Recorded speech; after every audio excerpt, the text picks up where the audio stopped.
I'd like to redo the issue of the timeline and the timeline of events.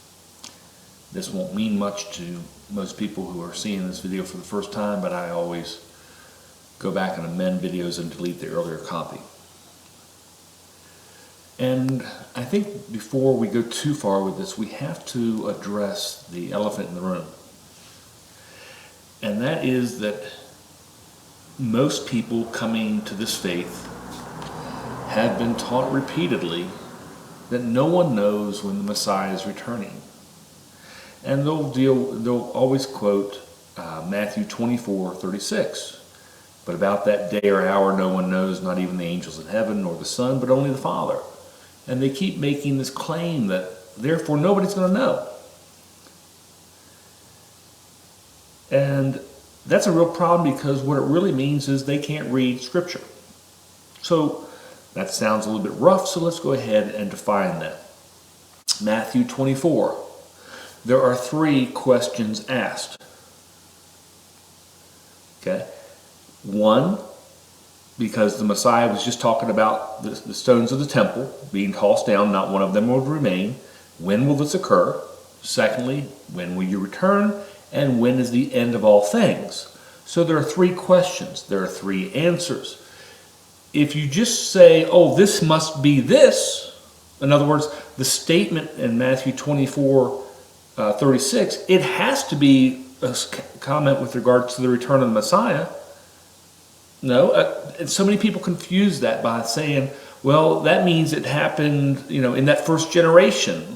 The Messiah didn't return in the first generation. There are 3 questions, there are 3 answers. You must differentiate between them. So let's deal with how we define which one this is regarding in Matthew 24:36. So let's start at verse 34. Truly I tell you, this generation will certainly not pass away until all these things have happened. Heaven and earth will pass away, but my words will never pass away. But about that day, what day? When heaven and earth pass away. No one knows, not even the angels in heaven or the Son, but only the Father. So that is a statement with regards to the return, or the end of heaven and earth. That's when heaven is going to come down to earth. That's not a statement on the return of the Messiah. Now, a smarter person who really studies will also go back and say, wait a minute, well, Matthew 25:13 says, watch therefore, for ye know neither the day nor the hour wherein the Son of Man cometh. So they try to fit these 2 verses saying together, but they don't fit because one's on 1,000 years away from the other. Okay? I'm going to get to a couple things here and let's work it through. But first, almost always things are done on God's calendars. Now, the end of heaven and earth, we have no idea. It could be, it may not be. We don't know, because only the Father knows that. But let's look at Leviticus 23:24. That's regarding, Leviticus 23 are the feast days. Leviticus 23:24 is with regards to trumpets. Those of us who are longer in faith, or in faith long enough, realize that God does things on a certain time frame. And with regards to the Messiah, we have, he died on Passover, he was buried on unleavened bread, he was raised on first fruits. We have the Holy Spirit was given on Shavuot. He should return on trumpets. Day of Atonement, first resurrection, second resurrection, and Sukkot is when we should all be going into heaven, when heaven comes to earth. So let's kind of just make sure we're still on that same frame of mind, that we're not going into the heavens into the sky for heaven. Heaven comes to earth. Now, Leviticus 23:24, with regards to trumpets, say to the Israelites on the first day of the 7th month. That should prickle your ears a little bit, because how do you know what the first day is? You are to have a day of Sabbath rest, a sacred assembly commemorated with trumpet blast. Do no regular work, but present a food offering to the Lord. Because it's the first of the month, you have to be looking at the sky to see the situation with the moon. And because of that, we don't know which day it's going to actually fall on. And that's why trumpets is known as the day and the hour that no one knows. Because you have to be looking at the sky, and things can be cloudy, you just don't know. So when something is named, the day and hour no one knows, and all of a sudden you say, Matthew 25:13, watch therefore, for ye know neither the day nor the hour wherein the Son of Man cometh. He's saying, that's my time. So just kind of watch that, okay?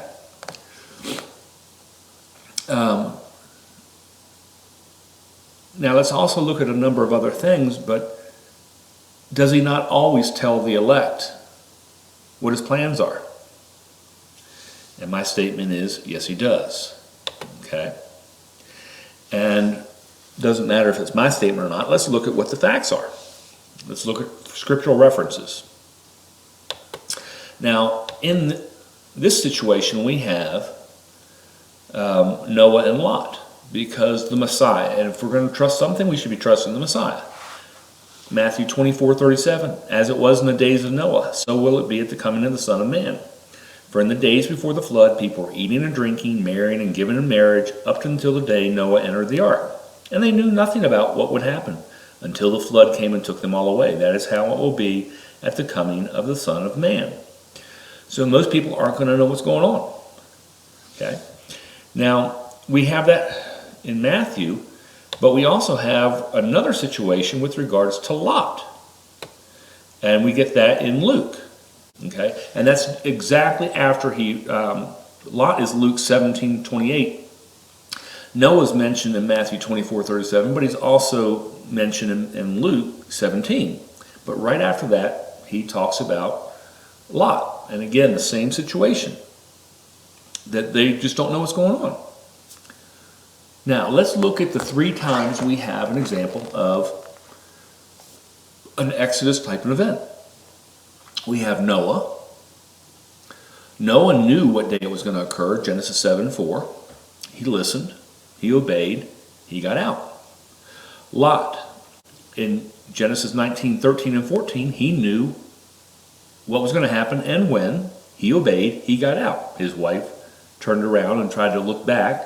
She didn't make it. We have the Israelites in Egypt on the first Exodus. They knew what was going to happen.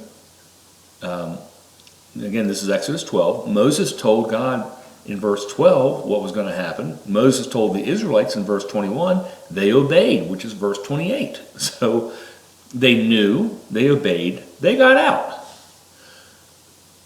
So that's the situation here. Are we able to look and see what's going to happen and get out? So, with that being said, let's start on the timeline. And since we know that the Messiah is going to return on trumpets, we first have to determine how do you count from year to year, because we know that the Great Tribulation and the Tribulation are 7-year period, split into 3.5 years between them. And I'll get into that here before we go too far. But if he's returning on trumpets, and you're going to say it's going to be a 7-year period, let's count from year to year. If you're going to start from January 31st, do you count from January 31st to January 31st? Or do you do from January 31st to December 31st? You do January 1st to December 31st. You start, the start comes one day after. Okay? So if he's going to return on trumpets, we have to figure out when did trumpets occur going back, because the starting event can't be on trumpets. It has to be the next day or sometime thereafter. Because we're dealing with the timeline, I'm going to show you where this comes in, but we need to know, I'm going to start with a specific year, which is 2017. Trumpets ended on September 22nd, 2017. We then had a great sign appear in the sky. That was on September 23rd, 2017, the following day. Actually, It would have been the following night, but you know what I'm talking about. So he started it right after. So let's kind of work this way through. Most of our timeline is given in Revelation 12. And it goes through beginning to end of the Exodus. Revelation 12:1. A great sign appeared in heaven, a woman clothed with the sun, with the moon under her feet, and a crown of 12 stars on her head. She was pregnant and cried out in pain as she was about to give birth. Now, that's a specific sign that happened September 23rd, 2017. And here's a video, or here's a picture of that to give you an idea of what was happening in the sky. But what's really important about this, because some scientists will get on there and if you try to research it, they'll say, well, this happens about every 250 years. And they're right. Except for one special issue, and that's what's called retrograde. And in retrograde, because of how the Earth circles the sun, Jupiter actually every once in a while will just do what's called a retrograde. And that's just because of how we come around. It appears that it does a circle. That's what happened here.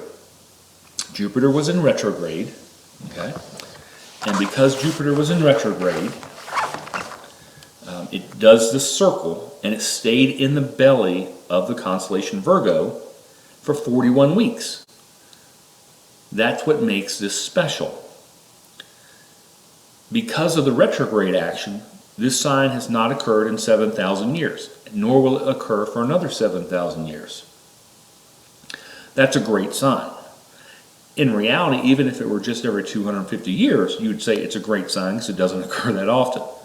Okay, so either way, it works, but the issue of being in retrograde, keeping Jupiter in the belly for 41 weeks, which is the length of pregnancy, is that special action.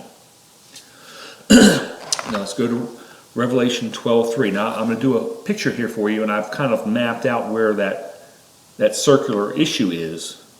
I couldn't get a video on that to load, but that's where Jupiter stayed in retrograde, stayed inside that belly.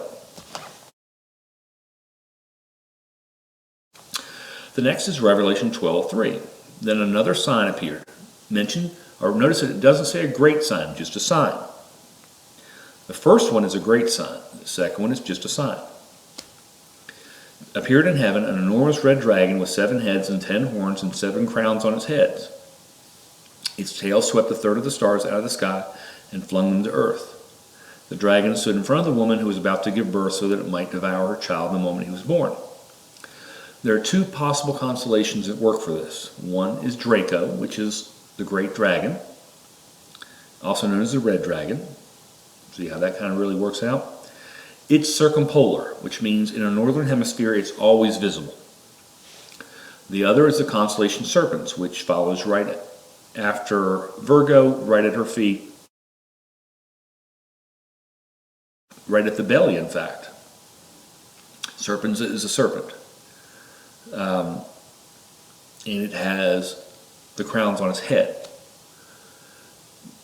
Now that appeared on October 8, 2017.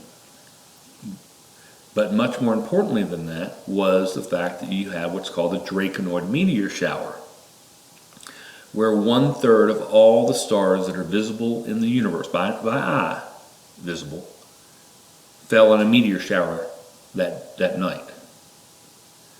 That just happens to fit what we have. Its tail swept a third of the stars out of the sky. So that fits. And again, right now, these things are just things that fit. Until the Anti-Messiah is revealed, that's all we can say is they fit. Okay?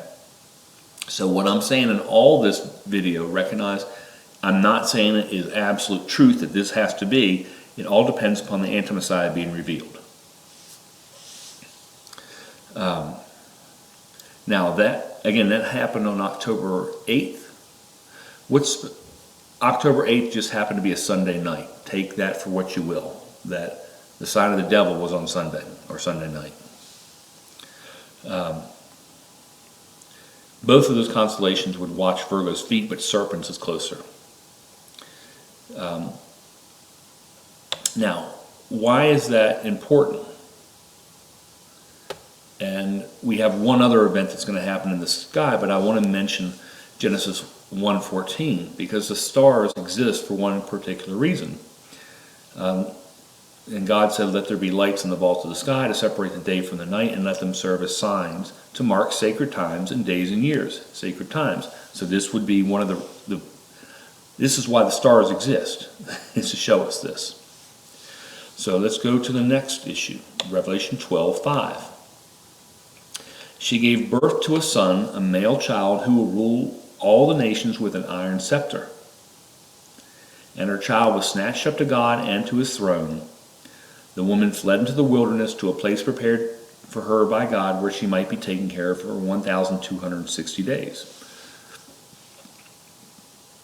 Let's deal with these things individually.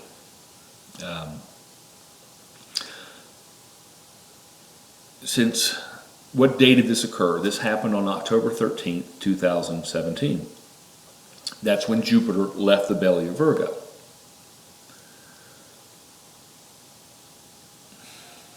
The best way of saying that is this. That will count the beginning of the 1,260 days. So let's work towards that. But before we do, we should also mention that October 13th was a high Sabbath. It was the end of Sukkot. That's kind of special that happens also land on a high Sabbath. Because of the differences in our Gregorian calendar and the Jewish calendar, we count from sunset to sunset. They count from basically midnight to midnight. So because of that, when we do our count, we have to change that to reflect the situation of the differences of how they count. If you use an online calculator for days and you put in the starting date is October 14th, which again, just to correct it, 2017, and add 1,260 days, you get March 27th, 2021, which just happens and magically happens to be Passover. Amazing how that works out. There's some other clues to this. Let's deal with those because we're going to see those in Revelation 5. Why? Because let's go back to this situation, okay? What we just read here is that the child was snatched up to God and to his throne. Okay? We're talking about the Messiah here. So let's go to Revelation 5.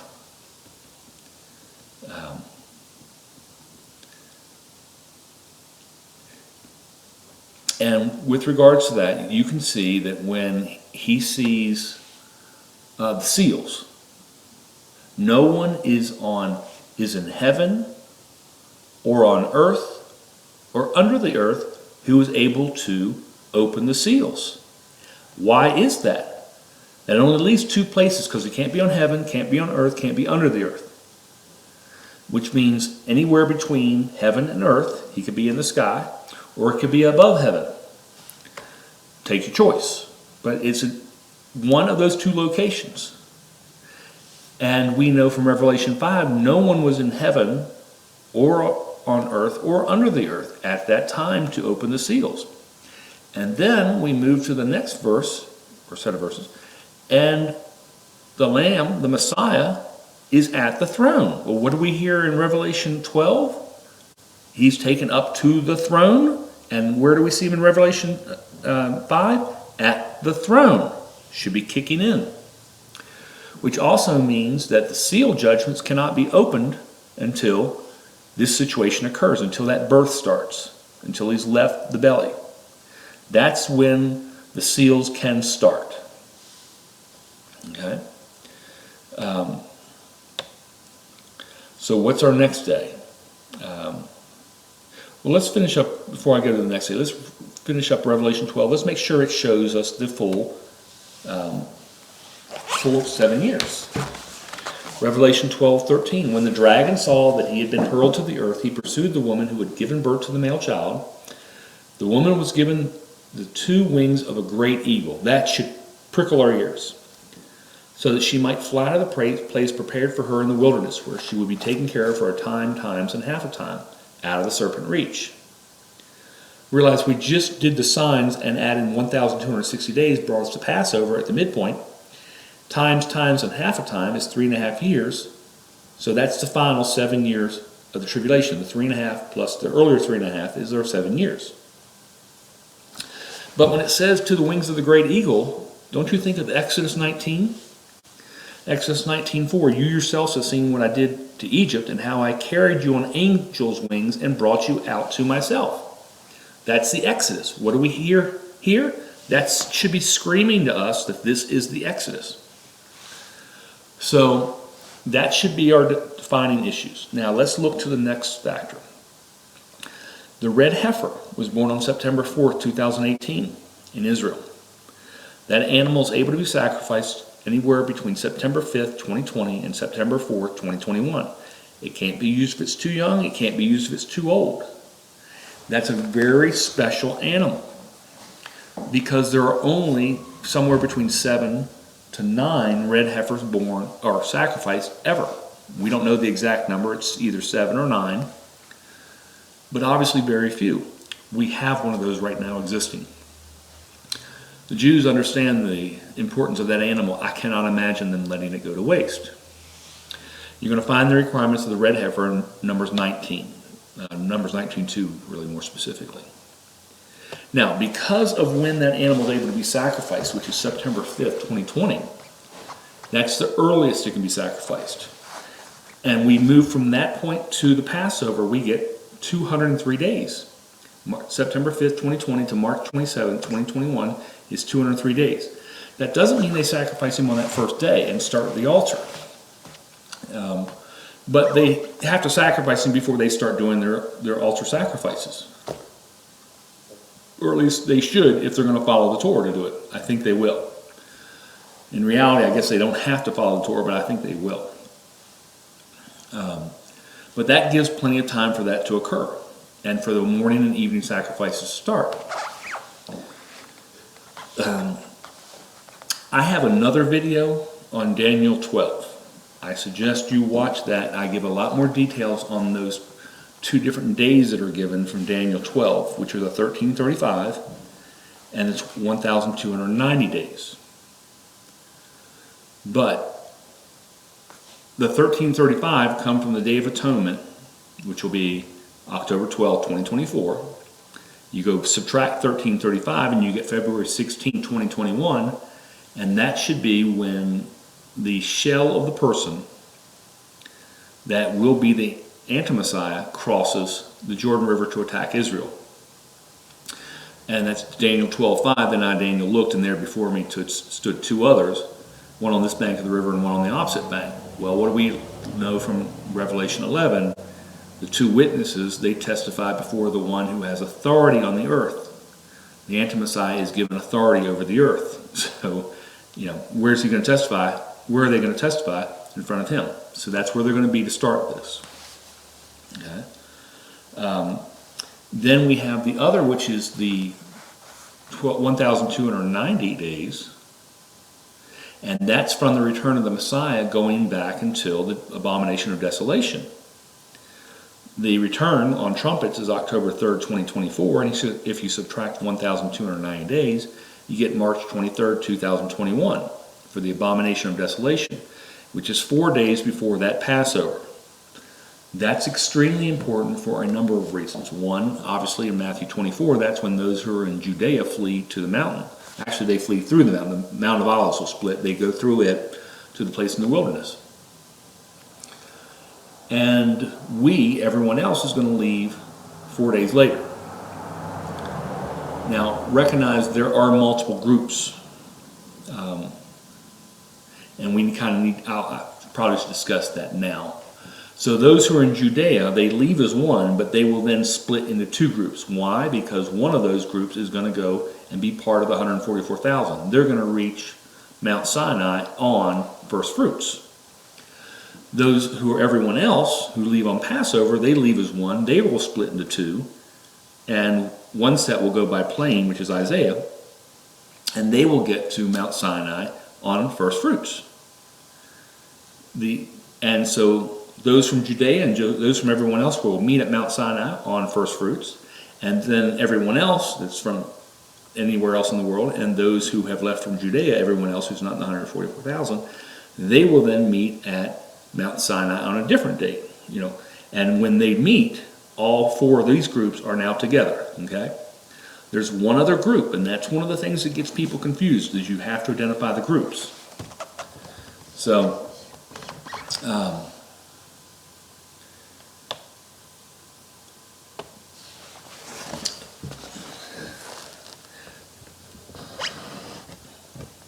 now, in Revelation, on the seal judgments, the next question is going to come in, when do we leave? Is it the 6th, 7th?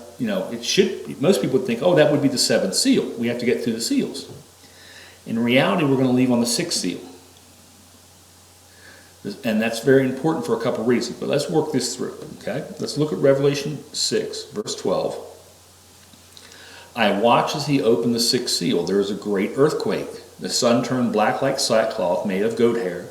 The whole moon turned blood red. That should remind you of the death of the Messiah. We'll go back and show that. Verse 13, and the stars in the sky fell to earth as figs drop from a fig tree when it is shaken by a strong wind. The heavens receded like a scroll and being rolled up, and every mountain and every island was removed from its place. Revelation 6:15. Then the kings of the earth, the princes, the generals, the rich, the mighty, and everyone else, both slave and free, hid in caves and among the rocks of the mountains. They call the mountains and the rocks, fall on us and hide us from the face of him who sits on the throne and from the wrath of the Lamb. For the great day of their wrath has come, and who can withstand it?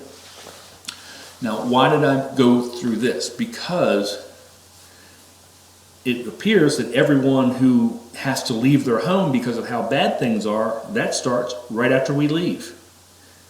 So people who think, well, I hope I can make it through the seal judgments, I think we're going to make it through the seal judgments without too much of a problem. And again, is it going to be tough? I think there's going to be some situation with food prices, but other than the food prices, I think we'll be fine.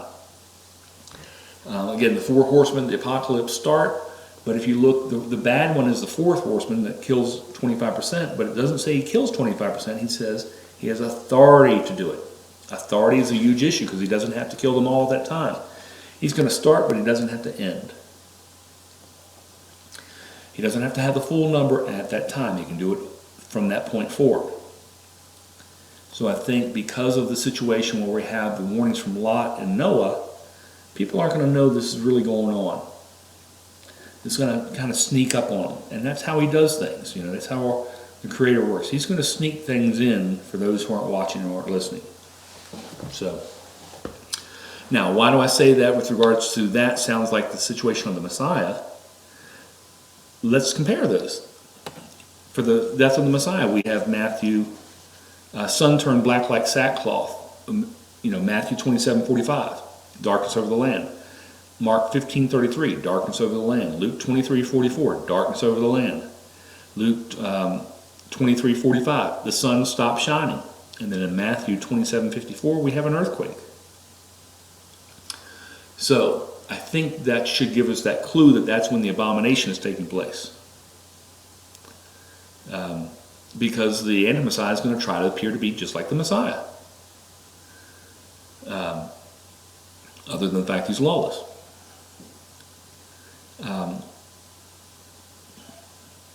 Now,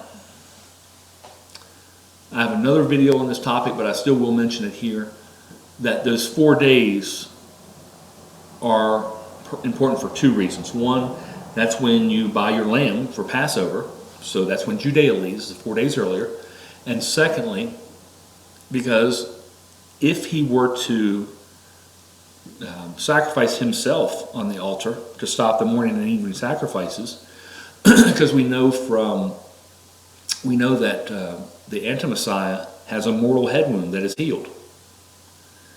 So it sounds to me, and this is just my opinion, that he sacrifices himself. And if he does, and then he raises from the dead on the fourth day, all the rabbis would then say that's a messianic miracle that's only able to be done by the Messiah, and that's why those who are in the kingdom, in the land, will then start worshiping. And so everyone will then worship him as the Messiah. He's going to fool everybody. So when he can fool the Jews, which he should be able to do if he does a messianic miracle in front of them, and that would be one, then we can see that's a real factor. And if that's correct, that means that he sacrifices himself on the abomination, and he rises from the dead on Passover.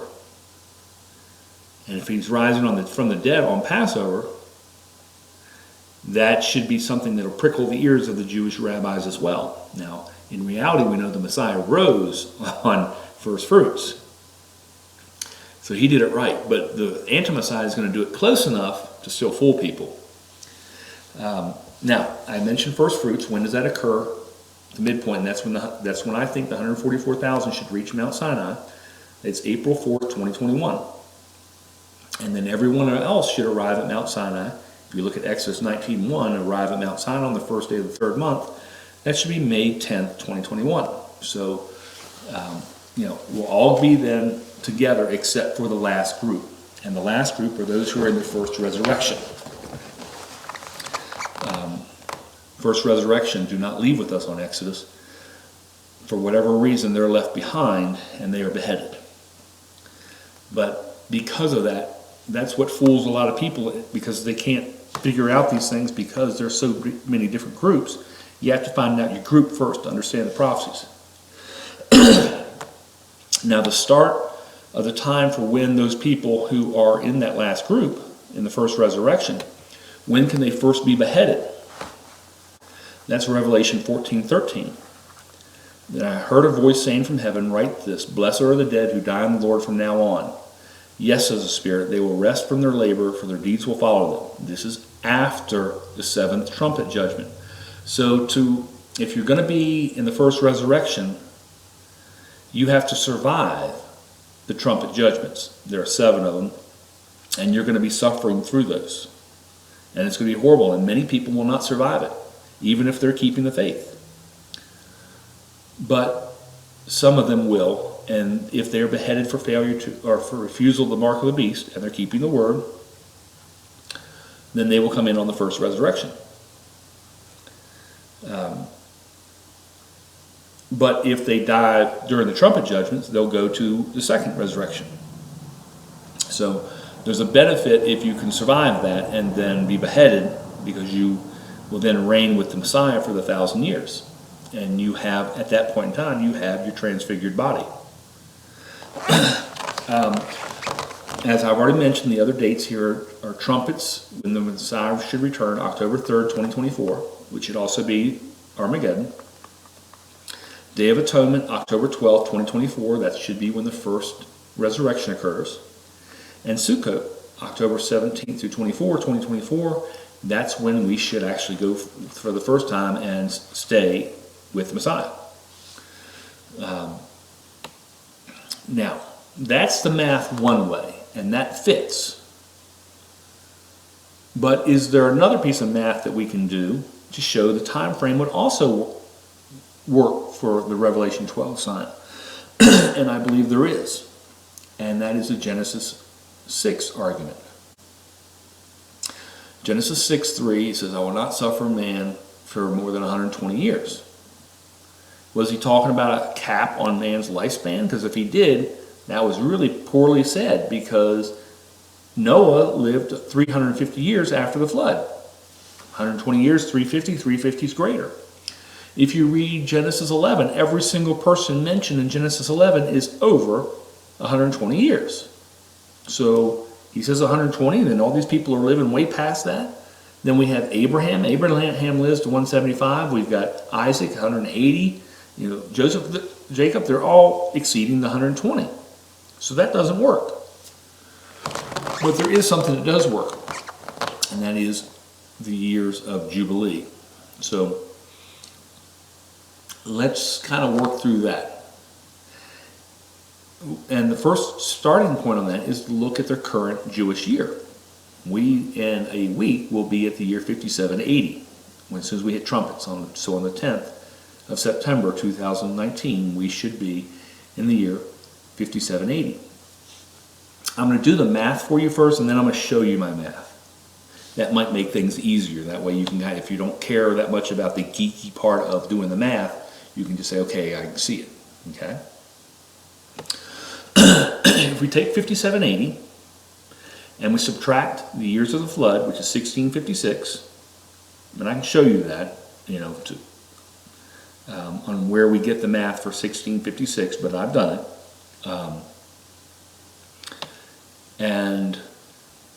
It's basically just Genesis 5. 5:3, you got 130 years. Seth at 105, so 130 plus 105 is 235 years. Just walking all the way through 5. When you get Genesis 5:28, Lamech begat Noah at 182. That becomes 1056, and then in Genesis 7:6, the flood started when Noah was 600, so 1056 plus 600 is 1656. So if you subtract the 1656 from the 5780, but then you have to remember mankind is still going to live during the millennial reign, so 1,000 years. So we take 5780, we subtract 1656, we add 1,000 years, but we also have to recognize it's 5 more years for the Messiah to return, so we have to add 5 years. And then we have to go, and I'm just going to tell you first, and then we'll go back and do the math on this. We then have to add 750 years that have been subtracted from Genesis 11. And when you do that, okay, and then you divide by that number by 49, okay, and what you're going to come up with by doing that math is 5780. 5780 was the start. 5879. So 5879 divided by 49 is 119.97959. One more year would make it 120. But it's worse than that. Because the Jews don't count beginning at 0, they start counting at 1. So that 119.979 is actually 120.97959. One more year, if he were to give one more year, it would hit it to 121 years of Jubilee, which would then violate the verse. Okay? So he's given us as long as he possibly can. The years of Jubilee are going to be found in Leviticus 25, 8 through 10. And somebody looking at that says, well, I see 49, then I see 50. Your first year starts at 50, and every year after that is 49. I'll show you where we do that math too. But that's all part of this equation. But now that I've shown you what the equation is, let me kind of go back and give you where I say the 750 years from Genesis 11. And then I'll show you the other. All versions of the Bible in Genesis 11:10 agree that Shem was 100 when he begat Arphaxad. But we have the Greek Septuagint and we have the Samaritan Pentateuch, and the Samaritan Pentateuch is the oldest Bible version we have. But they say Arphaxad was 135 when he begat Canaan in Genesis 11:12. Your current Bible in 11:12 says Arphaxad was 35, so that's 100 years missing. Genesis 11:13, Greek and Samaritan. Canaan was 130 when he begat Selah. Your current Bible says he was 30. So 100 plus 100 is 200 years missing. Genesis 11:14, Greek and Samaritan. Selah was 130 when he begat Eber. Your current says Selah was 30 when he begat Eber. 200 plus 100 is 300 years missing. Genesis 11:16, Greek and Samaritan both say Eber was 134 when he begat Phaleg. Your current says he was 34, so 300 plus 100 is 400 years missing. Genesis 11:18, Greek and Samaritan. Phaleg was 130 when he begat Rago. Current says he was 30, so 400 plus 100 is 500 years missing. Genesis 11:20, Greek and Samaritan. Rago was 132 when he begat Saruk. Your current says he was 32.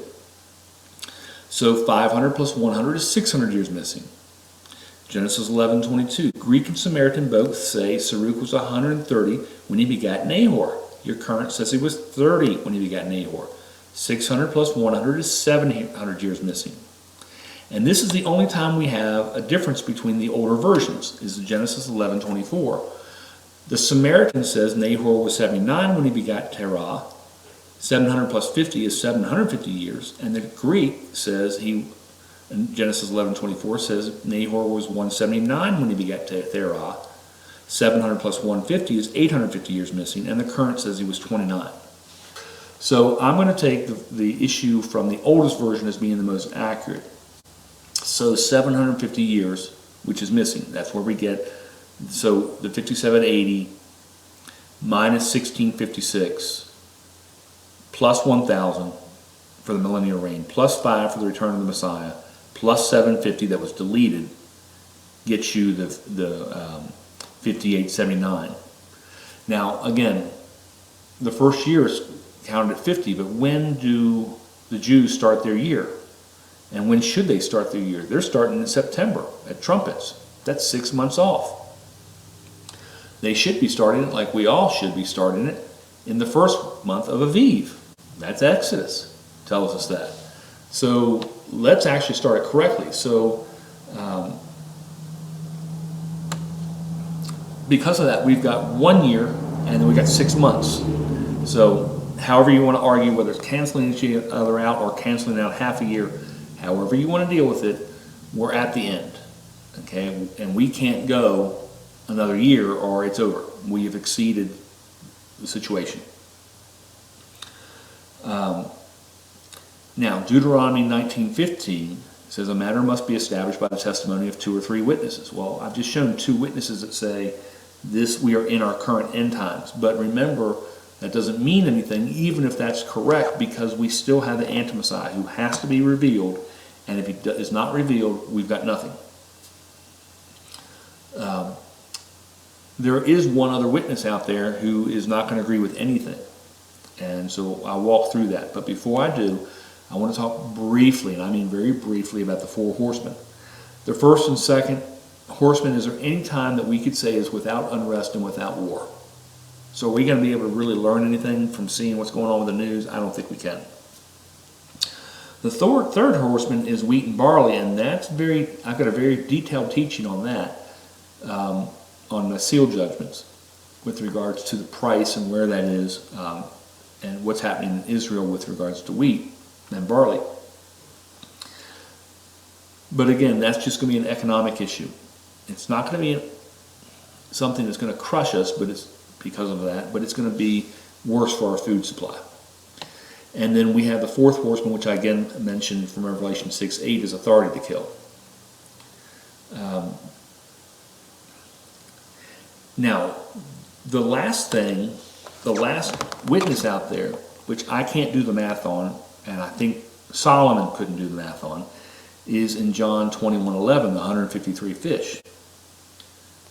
It appears to fit, but appearing doesn't mean anything, because appearance means it doesn't fit. You either fit or you don't fit.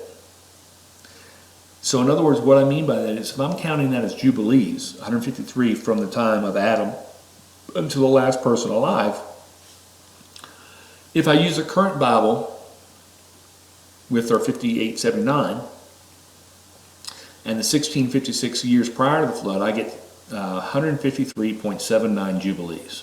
Close. Doesn't actually make it. And the problem is because we don't really know the years before the flood, because when we look at Genesis 5, just like in Genesis 11, those years are all over the place. And the Greek Septuagint and the Samaritan Pentateuch don't agree, and the math is all over the place. And so if I'm trying to do it that way, if I'm trying to use the Samaritan, we'd be at because it's only 1,407 years, 1,407 years from Adam to the flood in the Samaritan. That comes up with 148.69 Jubilees. And if I use the Greek Septuagint, we get 2,242 years from Adam to the flood. That's 165.7 Jubilees. So these don't fit. Now, they could be generations, and maybe that fits, but only the Creator is going to know that. But I do think 153 is an issue, but I can't have it reconciling anything else. So that's for the Creator to know. I don't understand it yet because I don't see our Bible translations giving us that math. And again, not only are these Bibles not agreeing, their disagreements are vast on some things and small on others. So sometimes it's 100 years, sometimes it's 20, sometimes I think it's 28, sometimes it's 5. I mean, it would take somebody who really understood Hebrew and really to go back to an old one to really figuring that one out. And that may come from Jeremiah 8:8, where the lying pens of the scribes have handled the Bible falsely. Could be. I don't know. I don't want to go into that. I can just tell you that there is something out there that doesn't fit, and so that should give you pause. So look at it, see how things fit. This is the timeline that I see, but again, the timeline that I see is totally dependent upon the anti-Messiah being revealed. But these are things we should be looking for.